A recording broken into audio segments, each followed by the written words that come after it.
Magandang araw po sa lahat. Naghahanap ka ba ng affordable na CCTV camera para sa security ng bahay o business nyo? Baka itong Cam720 Smart CCTV camera na ang hanap mo.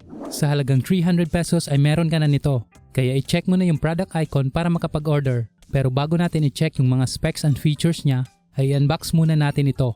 Kasama sa loob ng box ay meron tayong manual o quick guide, mounting screw with Torx, may power adapter, USB A to C power cord, at syempre itong Cam720 Smart CCTV camera. Ngayon ay punta naman tayo sa mga features niya. Napaka-compact niya at lightweight, at syempre madali lang i-install dahil meron na itong dalawang butas para sa mounting screws. Pagdating naman sa video recording, ay kaya nitong mag-record ng 720p o HD resolution. At base sa kuha natin ay malinaw naman ito. At pagdating naman sa gabi ay meron siyang night vision, kaya kahit madilim ay kita mo pa rin kung anong nangyayari sa video recording. Isa sa mga magandang features niya ay ang motion detection, kung saan pwede mo siyang i-switch gamit ang app.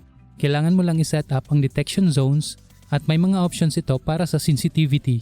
May pan and tilt option din ito, kaya pwede mong i-adjust yung viewing angle mo sa monitoring. At kung gusto mo naman ang auto tracking, ay pwede mo rin itong i-turn on gamit ang app. Meron din itong option na kung saan umiilaw siya kapag may nadidetect na motion.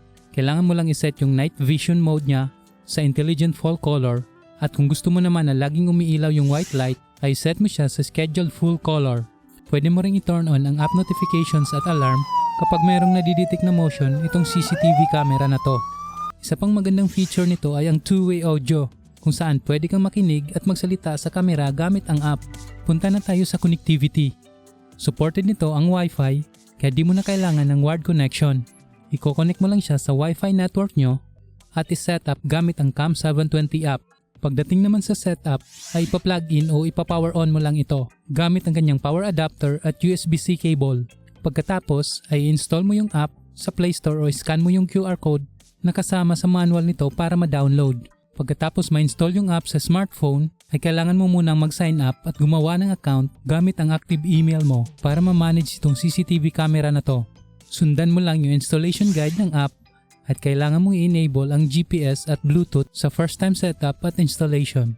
Take note po, kailangan same kayo ng Wi-Fi network kung saan nakakonect ang CCTV camera at ang mobile device na gamit mo. Mas maganda at stable po na kumunik kayo sa 2.4 GHz na Wi-Fi network para madaling ma-detect at ma-add ang CCTV camera na to sa app. Once successful na po yung setup at pag-add ng CCTV sa app, ay pwede na po nating i-enable ang mga features nito ayon sa gusto natin.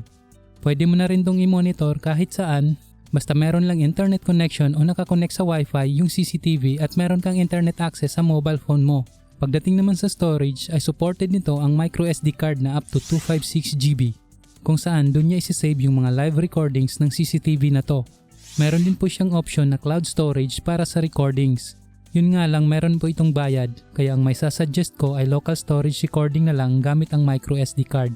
Hanggang dito na lang po siguro ang video na to, at kung naghahanap ka ng CCTV camera na 300 pesos lang para sa dagdag na security sa bahay nyo, tindahan o opisina, ay pwede nyo tong i-consider. Halos nandito na po lahat ng features ng CCTV gaya ng HD recording, night vision, motion alerts, mobile access, at ang pan and tilt. I-check nyo na lang po yung tag product o description para makapag-order.